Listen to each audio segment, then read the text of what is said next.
ஹல்லேலூயா. சரி, அதே போல் இப்போது நம்ம இதில் சபையில் பாஸ் ஆகிருக்கிற பிள்ளைங்களுக்காகவும் நம்ம நன்றி சொல்லணும். ஏன்னா இந்த பிள்ளைங்கள்லாம் நல்லா பாஸ் ஆகிருக்கிறாங்க. அந்த பிள்ளைங்களை காலேஜில் சேர்க்கணும், அவங்கள பண தேவைகளெல்லாம் தேவனை சந்திக்கணும். அந்த நம்ம சண்டே கிளாஸ் பிள்ளைங்களும் வாலிப பிள்ளைங்களை கர்த்தர் ஆசீர்வதிக்கணும். அதற்காக கூட நீங்கள் ஜெபிச்சுக்கோங்க. ஹல்லேலூயா, ஸ்தோத்திரம். தேவனுக்கு மகிமை உண்டாவதாக. இன்றைக்கு நம்ம என்ன பண்ணலன்னா ஒரு வசனம் 2 வாரமாக நம்ம தியானித்து கொண்டிருக்கிறோம். என்ன வாசனை தியானித்து கொண்டு இருக்கிறோம்? பேர் சொல்லி அழிக்கிறவர். ஹல்லேலூயா.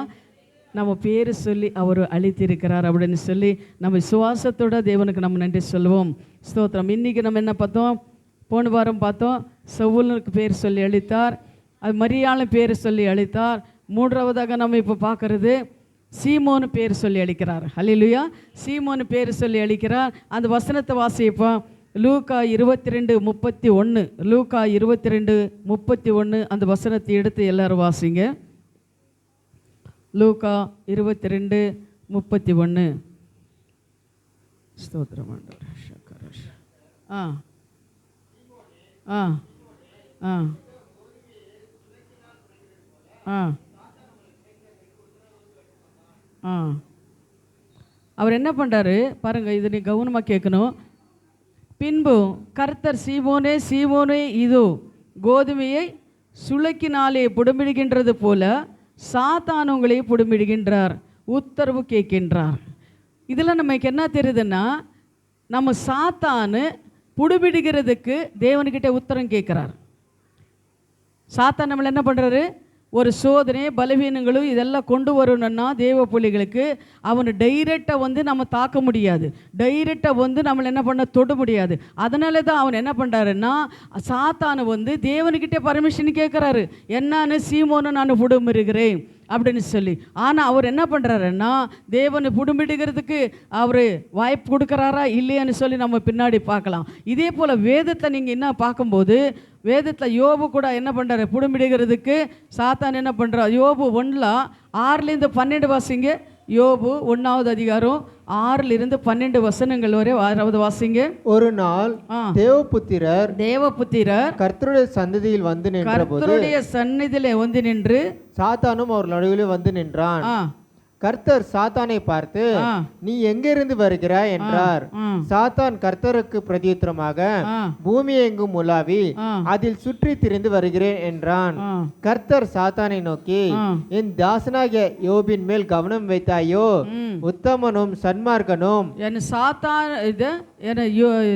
யோபின் மேலே கண் வைத்தாயோ?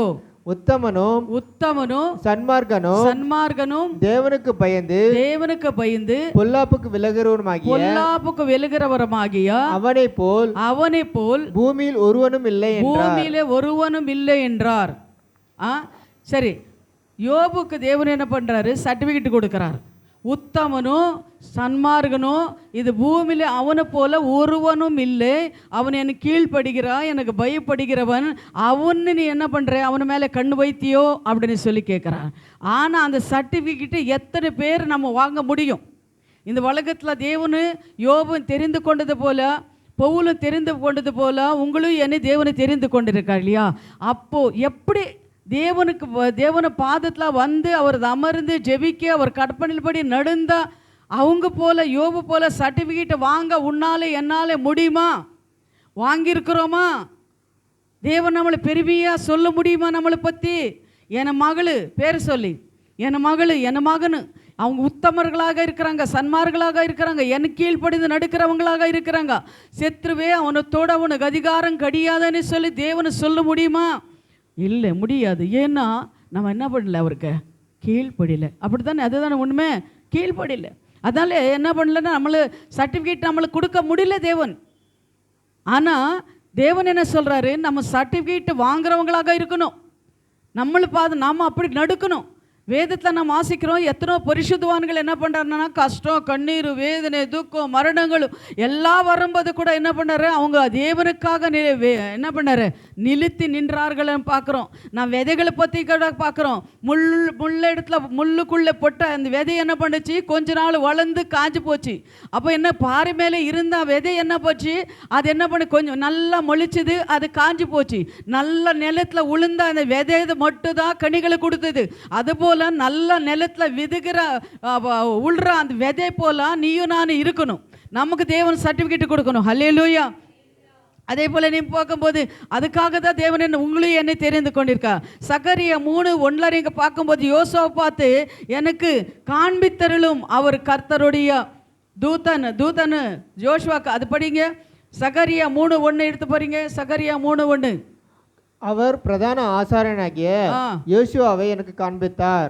அவன் கர்த்தருடைய தூதனுக்கு முன்பாக நின்றான். அவர் கர்த்தருடைய தூதனுக்கு முன்பாக நின்றார். சாத்தான் அவனுக்கு விரோதம் செய்ய, சாத்தான் அவனுக்கு விரோதமா செய்ய அவன் வலது பக்கத்திலே நின்றான். அவன் வலது பக்கத்திலே நின்றான்.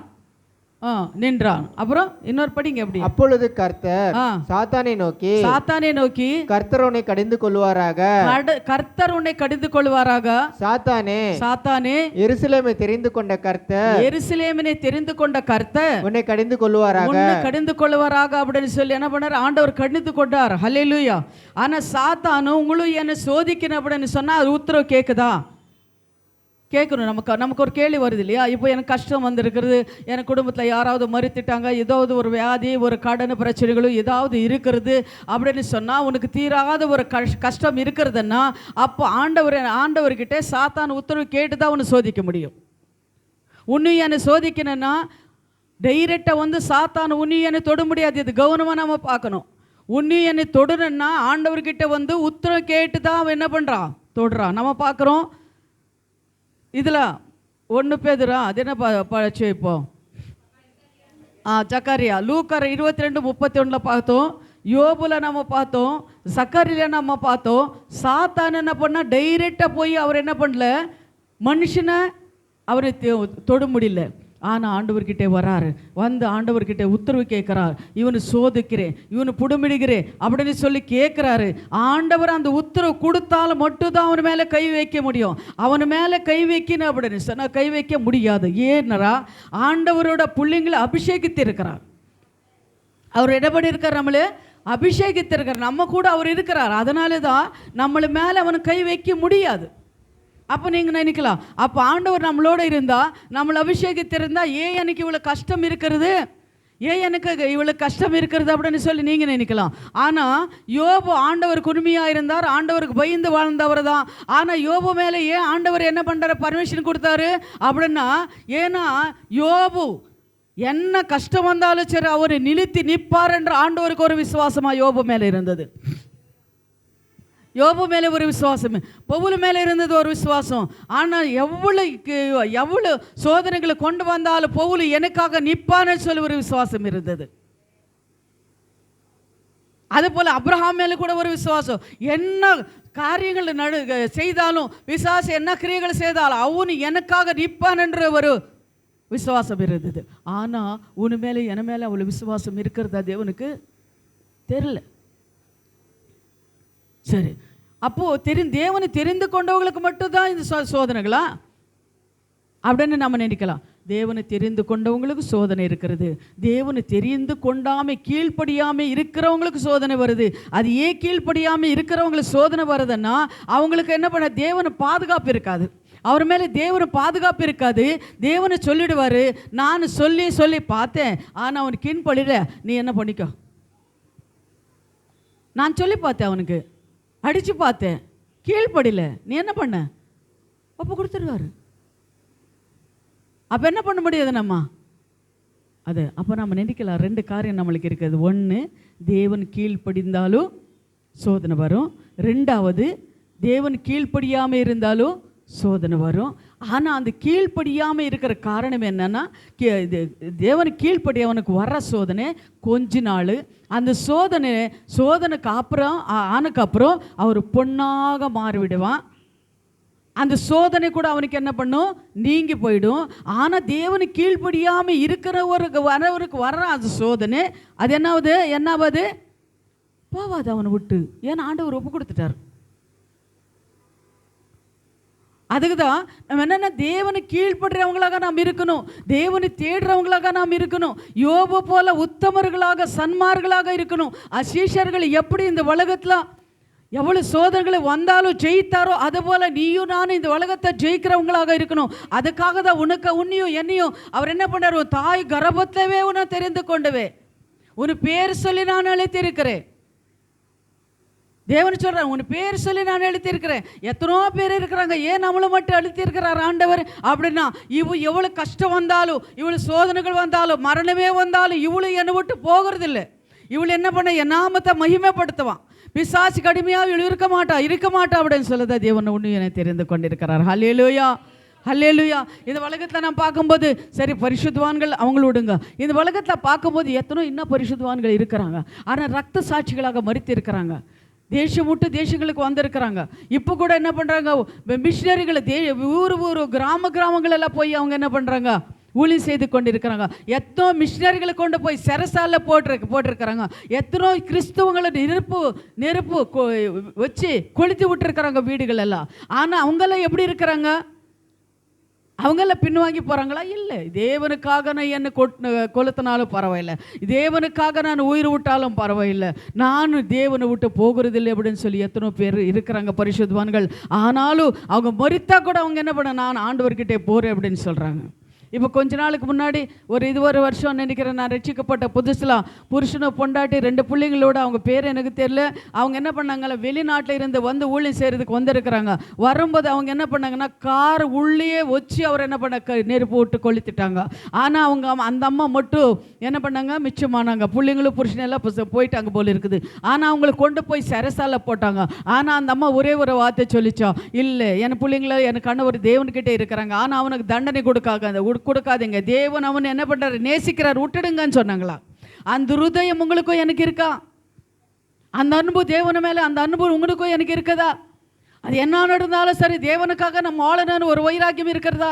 நம்ம குடும்பத்தில் என்ன நடந்தாலும் தேவன் நம்மளை பாதுகாக்கிறார், நம்மளை கைவிடுவார்ன்றது ஒரு விசுவாசம் இருக்கிறதா?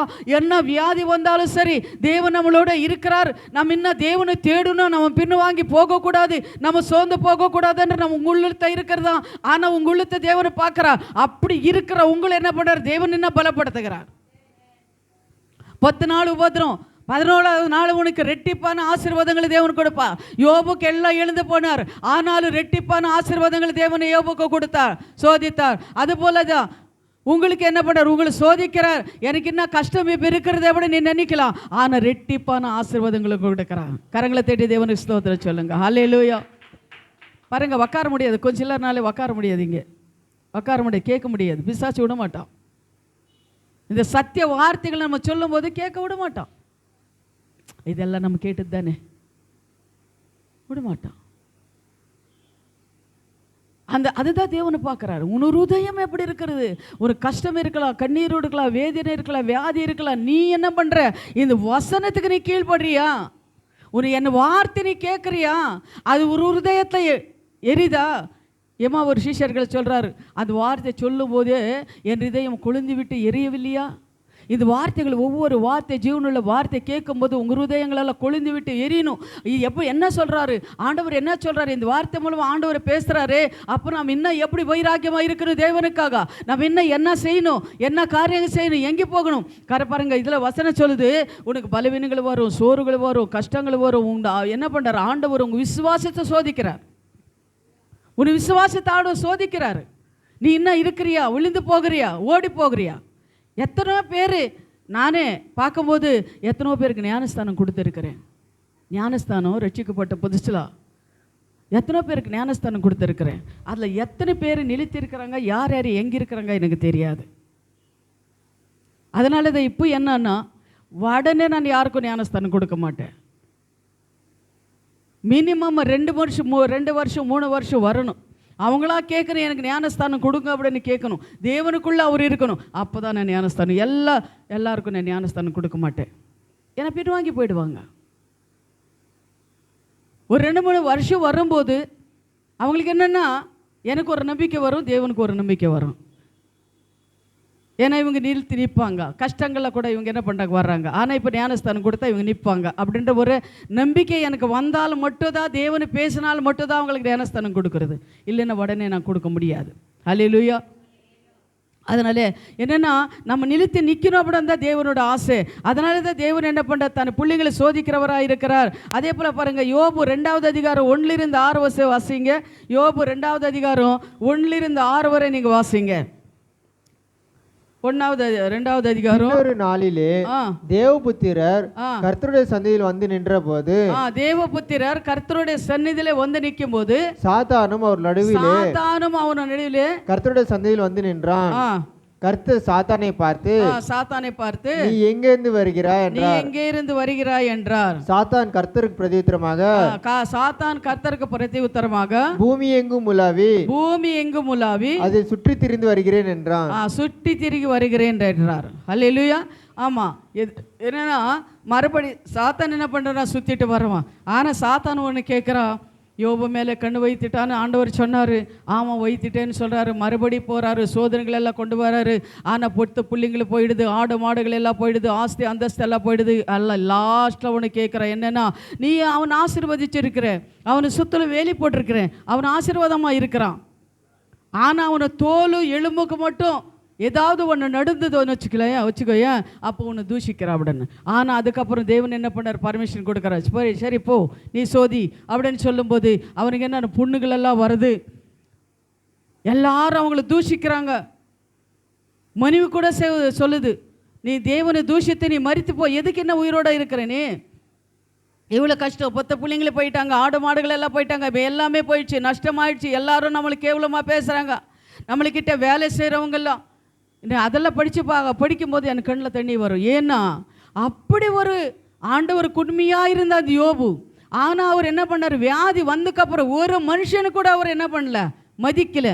அந்த ஸ்நேகிதர்களை கூட வந்து அவர் என்ன பண்ணார், கேவலமாக பேசுகிறாரு. ஆனால் அவங்க ஹிருதயம் எப்படி இருக்கும், ஆண்டவர் அவர் நினச்சிருக்கலாம், ஆண்டவரே நான் உங்களுக்கு உத்தம தானே இருக்கிறேன், ஏன் இப்படியெல்லாம் இப்படியெல்லாம் கேவலமாக பேசுகிறாங்களே, நீர் பார்த்து கொண்டு தானே இருக்கிறீங்க அப்படின்னு சொல்லி அவங்க கேட்டிருக்கலாம். கேட்டாரோன்னு வசனம் இல்லை. ஆனால் அவர் என்ன பண்ணுறாரு, அவங்களுக்கு சொன்னாங்க, புத்தி இல்லாமல் பேசாதே, ஆண்டவர் கொடுக்கும்போது சந்தோஷமாக நம்ம அனுபவித்தோம், இப்போ கஷ்டம் வரும்போது அவன் தூஷிக்கலாமா, தூஷிக்கக்கூடாது அப்படின்னு சொல்லி என்ன பண்ணுறாரு, மனைவினை கடிந்து கொண்டார். ஆனால் அப்படிப்பட்ட யோபு என்ன பண்ண உத்தமனாக இருந்தார். அப்படிப்பட்ட அவ்வளோ கஷ்டம் தூஷிக்கிறவங்களுக்கு கூட அவர் என்ன பண்ணார், நேசித்தார். அவங்களுக்காக அவர் என்ன பண்ணார், ஜெபம் பண்ணார். அப்போ பார்த்தார், கர்த்தர் பார்த்தார், இவனு பாரு, இவ்வளோ கஷ்டம் வந்தாலும் இவ்வளோ கேவலமாக பேசுனாலும் என்னை பற்றி அவன் அவ்வளோ விசுவாசமாக இருக்கிறானே, இவன் நம்ம என்ன பண்ணணும், ஆசீர்வதிக்கிறோம். அப்படி ரெட்டிப்பான ஆசீர்வாதங்களை தேவனை கொடுத்தார் அப்படின்னு சொல்லி நம்ம பார்க்குறோம். அல்லேலூயா. அதே போல் தேவ பிள்ளைகளே, உங்களுக்கு கூட தேவன் ஆசீர்வதிக்கிறது ரெடியாக தான் இருக்கிறார்.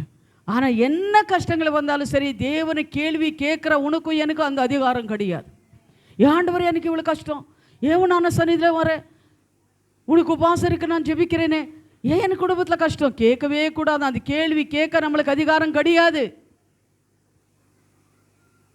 குய்யவன கையில் கழிவொன்று போகலாம், நான் ஒப்பு கொடுக்கணும். ஆண்டவரே நாவி ஆத்மா சரின்மை என் பிள்ளைங்களுக்கு குடும்பம் எல்லாம் உங்களுக்கு ஒப்பு கொடுக்குறேன், உங்கள் சித்தம்பலை நடத்துங்க. எனக்கு முன்னாடி என் பிள்ளைங்களை மறித்தா தேவனோடத்தில் இறதா இருப்பாங்க. நான் அது எவ்வளோதான் பூட்டி வைத்தாலும், இது கஷ்டத்தில் நான் இருந்தாலும், அவங்களுக்காக நான் கண்ணீர் விட்டாலும் தேவனை சித்தம் ஏதோ அதுதான் நடக்கும். அதனால் தேவனை உங்கள் சித்தம் படி நடத்துங்க. நான் அப்படி தான் ஒப்பு கொடுப்பேன். நீங்கள் நினைக்கலாம், ஆண்டி என்ன இப்படி சொல்கிறாங்க, நான் அப்படி தான் ஒப்பு கொடுப்பேன். உங்கள் சித்தம் எதுவோ அதன்படி நடத்துங்க. என சித்தம் இல்லை ஆண்டவரே, நான் கேள்வி கேட்க மாட்டேன், உங்கள் சித்தம் ஏதோ அதன்படி நடத்துங்க. ஜெபிக்கிறது நம்ம கடமை, நன்மை செய்கிறது செய்யாமல் இருக்கிறது அவர் கடமை. ஒரு அம்மா ஜெபிச்சாங்களா, ஆண்டவரே என் மகன் உயிரோடு இருக்கணும், என் மகன் உயிரோட கொடுங்க அப்படின்னு சொல்லி ஒரு தாய் என்ன பண்ணாங்களா, ஜெபிச்சாங்களா. அப்போ ஆண்டவர் என்ன சொன்னாரா, வேண்டாம் மகளே, அந்த மகனை உயிரோடு இருந்தால் உனக்கு உயிருக்கே ஆபத்து, அவன் வேண்டாம் நான் எடுத்துக்கிறேன் அப்படின்னு சொன்னால் நல்ல ஒரு விசுவாச தாய் ஜெபித்தாங்களா. அப்போ என்ன பண்ணாங்களா, இல்லை ஆண்டவர் என் மகன் எப்படாவது நீ எனக்கு கொடுத்துடுங்க, என் மகன் என் கண் முன்னாடி இருந்தால் போதும், என் மகன் உங்களுக்கு நான் கொடுக்க மாட்டேன் அப்படின்னு சொல்லி அந்த அம்மா போராடி ஜெபித்தாங்களாம். கொடுத்துட்டாரு. சரி உன்னை தலையெழுத வச்சுக்கோ அப்படின்னு சொல்லி. லாஸ்ட்டில் அந்த மகன் என்ன பண்ண செய்யுமா, ஒரு திருடனா, ஒரு கொலைகாரனா, அம்மா தாயே கொலைப்படுறதுக்கு முயற்சி பண்ணுறவனா ஆகி கொண்டு போய் ஜெயிலில் போட்டாங்க. அப்போ ஆண்டவர் சொன்னார், நான் அன்றைக்கி அவனை எடுத்துடுறேன்னு சொன்னேன் இல்லையா, நீ என்ன சொன்னேன், வேண்டான்னு சொன்னேன் இல்லையா, இப்போ அனுபவி. எடுத்திருந்தா நான் கொண்டு போய் என்ன சமூகத்தை நான் வச்சிருப்பேன். ஆனால் நீ என்ன பண்ண, ஆனால் எந்த தாய்க்கு அந்த மனசு வராது. சொல்கிறேன், அந்த தாய்க்கு நான் என்ன பிள்ளைங்களை எடுத்துக்கோன்னு சொல்லி அந்த மனசு வராது. ஆனால் ஆண்டவர் சொன்னாரா, பாரு இப்படியெல்லாம் அவன் நடக்குது, அவனை நான் சொன்னேன், மாற்ற முடியல, திருத்த முடியல, பிசாசு கடுமையாக இருக்கிறான், பிசாசுக்கு இடம் கொடுத்து கொண்டே இருக்கிறான் அப்படின்னு சொல்லி. அப்போ அந்த அம்மா அப்போ சொல்லிச்சா, அது ஒரு சாட்சி தான், யூடியூப்பில் தான் நான் பார்த்தேன். அந்த அம்மா சொல்லிச்சா, அன்றைக்கே ஆண்டவர் கேட்டார், நான் ஓகேன்னு சொல்லியிருந்தேன், என்னை எடுத்துகிட்டு இருப்பாரான் என் மகனே, நான் வேண்டான்னு சொன்னேன். இப்போ இன்னும் உயிரோடு இருக்கிறான், ஜெயிலாக இருக்கிறான், ஆனாலும் இப்போ அவனுக்காக கண்ணீர் விட்டு கொண்டு இருக்கிறேன். சாப்பிட்டானோ இல்லையோ, அடித்தாங்களோ துன்பப்படுத்தினாங்களோ, என்னால் இங்கே முடியலையே. ஆண்டவர் அன்றைக்கே கேட்டாரே, நான் கொடுத்துருந்தேன், இப்போ சந்தோஷமானே இருப்பேன், நான் கூட அவனுக்கிட்டே நான் போயிருப்பேன் பரலோகத்துக்கு அப்படின்னு சொல்லி நம்ம ஒரு யூடியூப்பில் சாட்சி சொன்னாங்க. அதுபோல் ஆனால் எந்த தாய்க்கு தன்னை பிள்ளைகள் ஒப்பு கொடுக்கறதுக்கு மனசு வராது. ஆனாலும் நான் என்ன சொல்கிறேன்னா, ஆண்டவருக்கு சொல்லணும், உங்கள் சித்தம் எதுவோ அதனை செய்யுங்க ஆண்டவரே, உங்கள் நோக்கம் என்னவோ அதன்படி செய்யுங்க ஆண்டவரே, என்ன சித்தம் இல்லை, உங்கள் சித்தம், உங்கள் மகன் உங்களுக்கு நாங்கள் ஒப்பு கொடுத்துருக்குறோம், உயிரோடு இருக்கணுமா, என்ன பண்ணணுமா, உங்கள் சித்தம். இப்படி தான் நம்ம பிள்ளைங்களும், நம்ம கணவரானாலும் சரி, பிள்ளைங்களானாலும் சரி, இப்படி நம்ம ஒப்பு கொடுக்கும்போது அவர் எடுத்துக்குவார் பொறுப்பெடுத்து அவர் என்ன பண்ணுறாரு, அவர் சித்தம் எதுவோ அதன்படி செய்வார். நம்ம இழுத்து பிடித்து வைத்து கொண்டு இருக்கக்கூடாது. சரிங்களா? அதுபோல் தேவ பிள்ளைகளான உங்களையும் என்னையும் தேவன் சோதிக்கிறார். ஆனாலும் நம்ம என்ன பண்ணக்கூடாது, சோர்ந்து போகக்கூடாது. நம்ம அவர் சொல்கிறாரு, என்ன ஒரு வசனத்து கூட நம்ம பார்க்குறோம் இல்லைங்களா, என்ன சொல்கிறாரு, ஒரு பிள்ளைங்களுக்காக நீ எப்படி ஜெபிக்கணுமா, ராத்திரியில் கோலாடுன்னு சொல்கிறாரு. அது என்ன வசனமா அது? விலாப்ப வாக்கிலனா புலம்பல்ல 2:9. அது என்ன எடுத்து வாசிங்க, புலம்பல் 2:9 எடுத்து வாசிங்க, டக்குன்னு எடுத்து வாசிங்க, புலம்பல் 2:9 எடுத்து வாசிங்க. ஸ்தோத்திரம். இந்த வசனம் எதுக்கு ஆண்டவர் கொடுக்கிறார் எனக்கு தெரியாது. ஆனா வாசலின் தரையிலே அமிழ்ந்து கிடக்கிறது, அவள் தாழ்பாகளை முறித்து உடைத்து போட்டார். இல்லை, அது இல்லை. ஸ்தோத்திரம் ஆண்டவர், ஹல்லேலூயா, ஸ்தோத்திரம். அது இல்லை. ஆனால் அது என்ன சொல்லுதுன்னா, நீ என்ன பண்ணு, இருவில் உங்கள் பிள்ளைங்களுக்காக என்ன பண்ண, நீ இருவு பகல் கோலாடு அப்படின்னு சொல்லியிருக்க. தெலுங்குல சொன்னால் கோலாடு அப்படின்னா அழு. உன் பிள்ளைங்களுக்காக நீ என்ன பண்ணு, ராத்திரி எழும்பி நீ அழு உன் பிள்ளைங்களுக்காக. பிசாசு உன் பிள்ளைங்களை தொடக்கூடாது, செத்துரும் அவங்களை தொடக்கூடாது, அதுக்காக நீ என்ன பண்ண, அழுன்றது. அல்லேலூயா. அதனால் அந்த வசனத்தை நீங்கள் பாருங்கள், அதில் ஆமோஸில் தான் இருக்கான்னு நினைக்கிறேன். 2:19 வாசிப்பா. 2:19. எழுந்திரு, ராத்திரியிலே முதல் ஜாமத்திலே கூப்பிடு,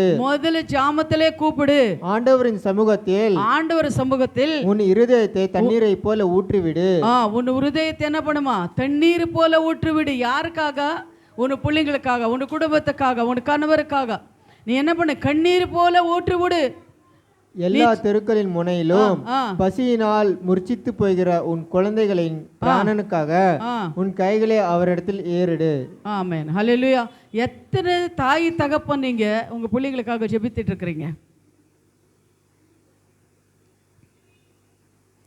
தயவு செஞ்சு சொல்றேன், வாரத்தில் ஒரு நாள் உன் குடும்பத்துக்காக, உன் பிள்ளைங்களுக்காக உபவாசம் இருந்து ஜெபிங்க.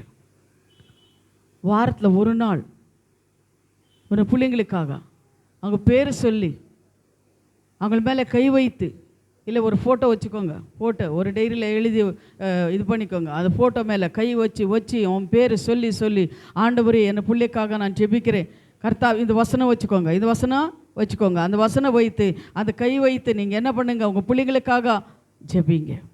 கண்டிப்பாக தேவன் ஆசீர்வதிப்பார், விடுதலை கொடுக்குறாரு. ஹல்லேலூயா.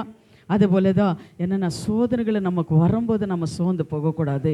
நம்ம எவ்வளோ சோதனைகளை நம்ம தேவனும் சோதிக்கிறாரு, பிசாசு சோதிக்கிறான். அதனால் அந்த சோதனைகளை வரும்போது நம்ம ஜபம் பண்ணாமல் இருக்கக்கூடாது, வேதத்தை வாசிக்காமல் இருக்கக்கூடாது, சபைக்கு வராமல் இருக்கக்கூடாது. அதுக்கு முன்னாடி எப்படி செஞ்சோமோ அதோட டபுளாக நம்ம செய்யணும். எனக்கு எவ்வளோ சோதனைகளை வருது இருக்கிறது, உங்களுக்கு தெரியும் எனக்கு என்னென்ன சோதனைகள் வந்ததுன்னு. ஆனால் வேற யாராவது ஆயிருந்தா தேவனே வேண்டாம், எதுக்கு நமக்கு இந்த தேவன், ஏன் இவளுக்கு இவ்வளோ கஷ்டங்கள் வருது அப்படின்னு சொல்லி யாராக இருந்தால் கூட சோர்ந்து போயிருப்பாங்க. நீங்கள் புதுசாக வந்திருக்க உங்களுக்கு தெரியாது எனக்கு வந்து சோதனை, உங்களுக்கு பழசாக உங்களுக்கு தெரியும்.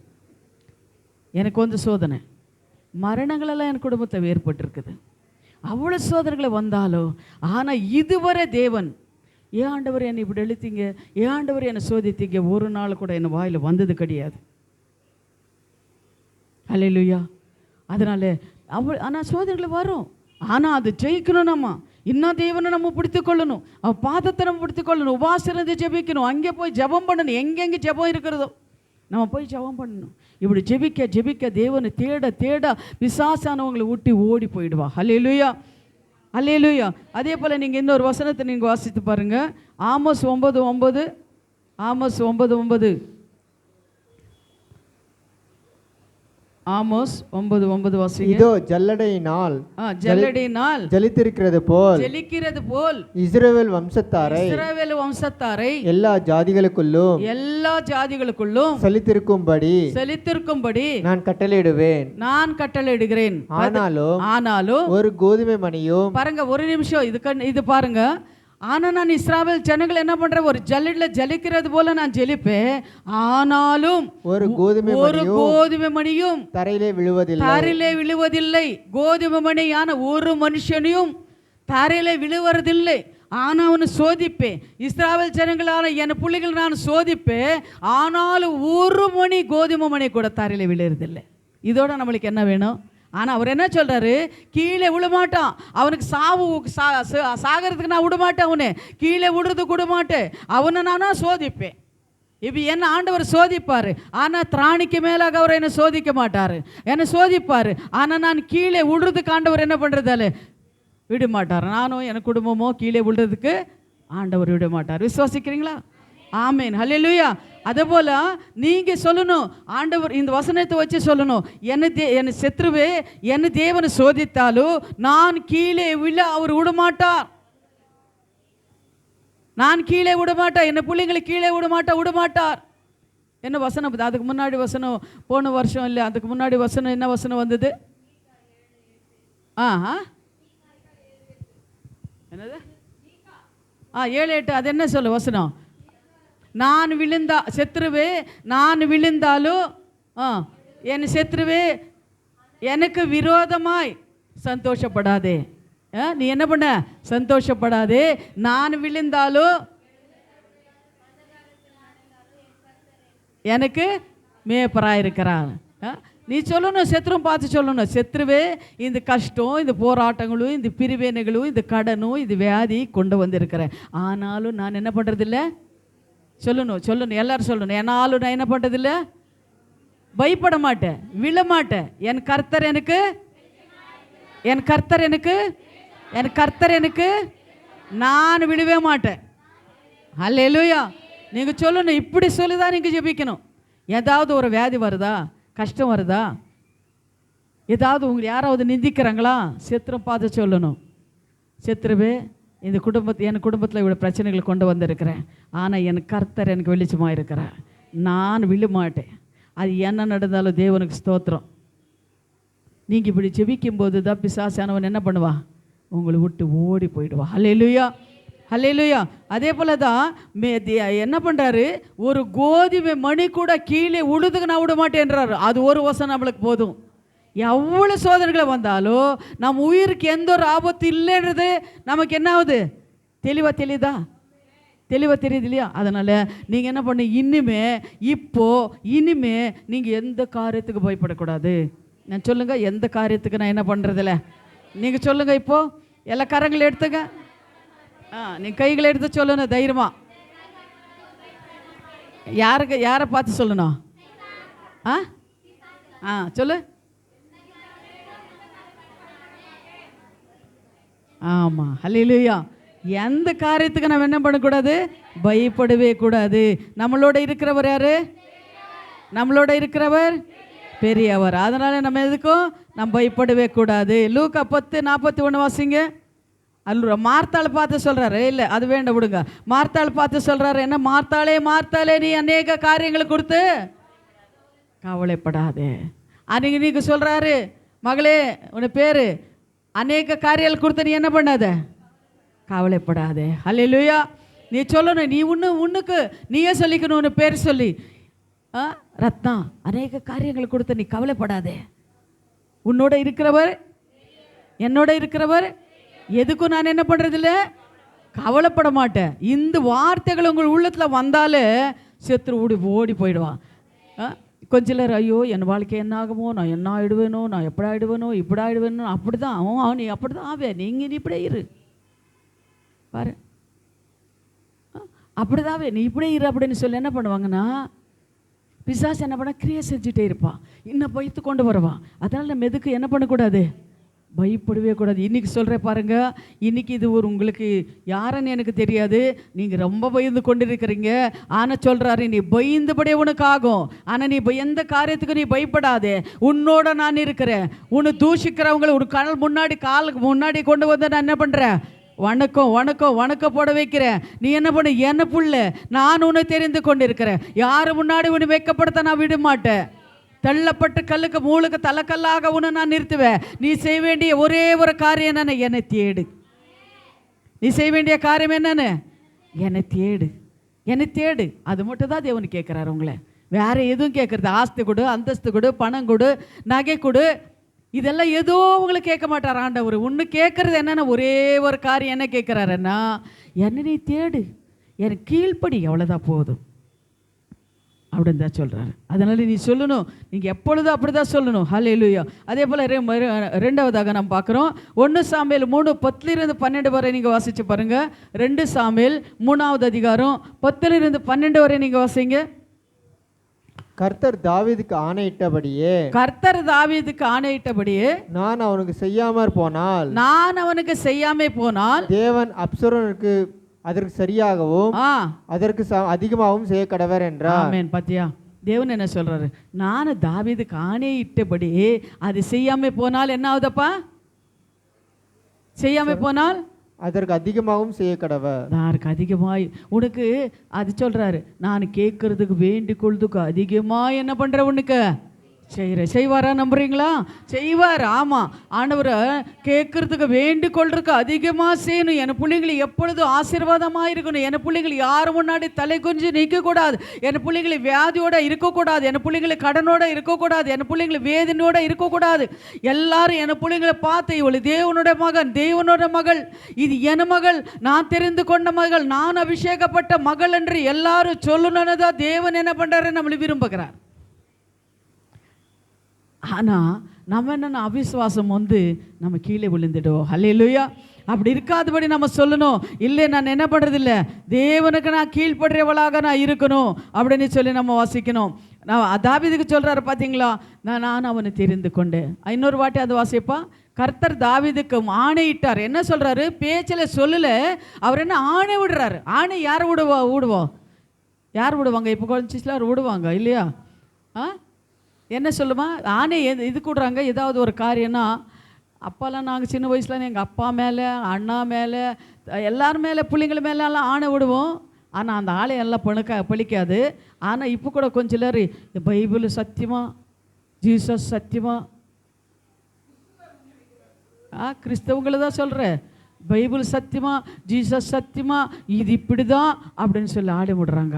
அப்படி விடக்கூடாதுன்னு தான் தேவன் சொல்கிறார். ஆனால் தேவன் சொல்கிறார், கர்த்தருக்கு தாவீது ஆணை விட்டார், உனக்கும் எனக்கு தேவன் ஆணை விடணும். மகளே, உன்னை ஆசீர்வதித்து உன்னை பெருகப்படவே, உன்னை பிள்ளைங்களை நான் ஆசீர்வதிப்பேன், உன் ஊழியத்தை நான் ஆசீர்வதிப்பேன், உன் விசுவாசிகளை நான் ஆசீர்வதிப்பேன், உன் குழந்தைகளை நான் ஆசீர்வதிப்பேன், நான் உன்னோட இருப்பேன், உனக்கு எல்லா ஆசீர்வாதங்களும் 9 வரங்கள் 9 ஆசீர்வாதங்கள் கனிகளும் நீ கொடுப்பேன். நான் உனக்கு சொல்கிறேன், உனக்கு 12 சபைகளும் 25,000 ஆத்மகளை நான் கொடுப்பேன். உன் வாளாக்கவேல், தலையாக்கவே, கீழாக்கவேல், மேலாக்கவேன்னு சொல்லி உபாகம் 28:1-14 வசனங்களை படி ஆண்டவர் என்ன இஸ்ராவேல் ஜனங்களுக்கு ஆணையிட்டு கொடுத்திருக்கிறார். எப்படி ஆசீர்வதிக்கிறேன்னு சொல்லி ஆணையிட்டு கொடுத்திருக்கிறார். அந்த ஆசீர்வாதங்கள் எல்லாம் உனக்கும் எனக்கு தான் தேவன் என்ன பண்ணுறார், ஆணையிட்டு கொடுத்திருக்கிறார். ஆனால் தாவீதுக்கு அதே போல தான் ஆணையிட்டு கொடுத்தாரா, உன்னை நான் ஆசீர்வதிப்பேன். ஆனால் மனுஷனோட ஆசீர்வாதம் வேணுமா, எனக்கு ஆணை வேணுமா, கர்த்தரோட ஆணை வேணுமான்னா யாருக்கு ஆணை வேணும்? கர்த்தருடைய ஆசீர்வாதம் ஆணை தான் நம்மளுக்கு வேணும். அதே போல் இன்னொரு வசனம் பார்க்குறோம். அதே 1 சாமுவேல் 1 சாமுவேல் இப்போ எது படிச்சோம்மா? சரி, அதே 1 சாமுவேல் 2வது அதிகாரம் 23 26 வசனம் வாசிங்க. அவர்களை நோக்கி, நீங்கள் இப்படிப்பட்ட காரியங்களை செய்கிறது என்ன? இந்த ஜனங்கள் எல்லோரும் உங்களை பொல்லாத நடக்கைகளை சொல்ல கேட்கிறேன். ஏலி புள்ளிங்களை பார்த்து ஆண்டவர் சொல்றாரு, என் குமாரனே, என் குமாரனே வேண்டாம், வேண்டாம், கேள்விப்படுகிற இந்த செய்தி நல்லதல்ல. கர்த்தருடைய ஜனங்களை மீறி நடக்கிறதுக்கு காரணமா இருக்கிறீர்கள். கர்த்தருடைய ஜனங்களை மீறி நடக்கிறேனே. மனுஷனுக்கு விரோதமாக மனுஷன் பாவம் செய்தால் நியாயாதிபதிகள் அவனை அதை தீர்ப்பார்கள். ஒருவன் கர்த்தருக்கு விரோதமாக பாவம் செய்வானே ஆகில், கர்த்தருக்கு விரோதமா பாவம் செய்தால் அவனுக்கு விண்ணப்பம் செய்யத்தக்கவன் யார் என்றான். விண்ணப்பம் செய்யறது கர்த்தருக்கே விரோதமா செய்யும்போது நமக்கு விண்ணப்பம் செய்கிறவன் யார் இருக்கிறாரு? யாருமே இல்லை. அதை ஏலி குமாரர்களை பற்றி நம்ம பார்க்கலாம். சரிங்களா? அடுத்த வாரம் நம்ம பார்க்கலாம். ஏலி குமாரர்கள் என்ன பண்ணுறாருன்னா, 2 பேர் இருப்பார். ஏலி யாருன்னா ஒரு தீர்க்கதரிசி. அவர் என்ன பண்ணுறாருன்னா, ஒரு கோயிலில் ஒரு பூஜை இருந்தால் நம்ம சொல்கிறோம் இல்லையா, அந்த மாதிரி ஒரு கோயிலில் ஒரு தீர்க்கதரிசி. ஆனால் அவர் என்ன பண்ணார், அவங்க பிள்ளைங்கள் என்ன பண்ணுறாங்கன்னா, அங்கே வர ஜனங்கள்கிட்டே பாவம் செய்கிறாங்க. ஆனால் ஏலி சொல்கிறாரு, பிள்ளைங்களே இந்த மாதிரி பாவங்களை செய்யாதீங்க. கர்த்தருக்கு விரோதமாக நீ பாவம் செய்யும்போது எங்கே போய் உனக்கு மன்னிப்பு நான் தேட முடியும்? யார்கிட்ட நான் போய் கேட்க முடியும்? நீ அது மாதிரி பாவங்களை செய்யாதன்னு சொல்லி ஏலி என்ன பண்ணுறாரு, தன் பிள்ளைங்களை கண்டிக்கிறார் அப்படின்னு சொல்லி கூட நம்ம பார்க்குறோம். அது அடுத்த வாரம் நம்ம பார்க்கலாம். தேவ நாமத்துக்கு ஸ்தோத்திரம் உண்டாகட்டும். நம்ம எல்லாம் எழுப்பி நம்ம நின்று இப்போ தேவன் இந்த வார்த்தைகளை கொடுத்ததுக்காக தேவனுக்கு நம்ம ஸ்தோத்திரம் செலுத்துகிறோம். இன்னைக்கு நம்ம தெரிந்து கொண்டது என்னென்னா, எந்த சோறுகள் வந்தாலும் பலவீனங்கள் வந்தாலும் நம்ம என்ன பண்ணக்கூடாது, பயப்படவே கூடாது. தேவனுக்கு உண்மையாக நம்ம வாழ்கிறவங்களாக இருக்கணும். தேவன் நம்மளை தெரிந்து கொண்டிருக்கிறார். சோதனைகளை வரும்போதும் நீங்கள் பலப்படுறவங்களாக இருக்கணும். எந்த ஒரு காரியத்துக்கும் நீங்கள் கீழ்பட்டு போகக்கூடாது. எந்த ஒரு காரியத்தும் தேவனை விட்டு நீங்கள் வெளிக்கக்கூடாது. தேவனை பாதத்தை நீங்கள் வர்றவங்களாக இருக்கணும். தேவனை தேடுறவங்களாக இருக்கணும். தேவனுக்காக எழும்பி பிரகாசிக்கிறவங்களாக இருக்கணும். 1. 2வது ஃபஸ்ட்டு ஒன்று காரியம். ஆனால் அந்நிய சபீரால் போல் நம்ம என்ன பண்ணணும், எல்லாத்துல உண்மையுள்ளவர்களாக இருக்கணும். அவங்கள போல் நம்ம இருக்கக்கூடாது.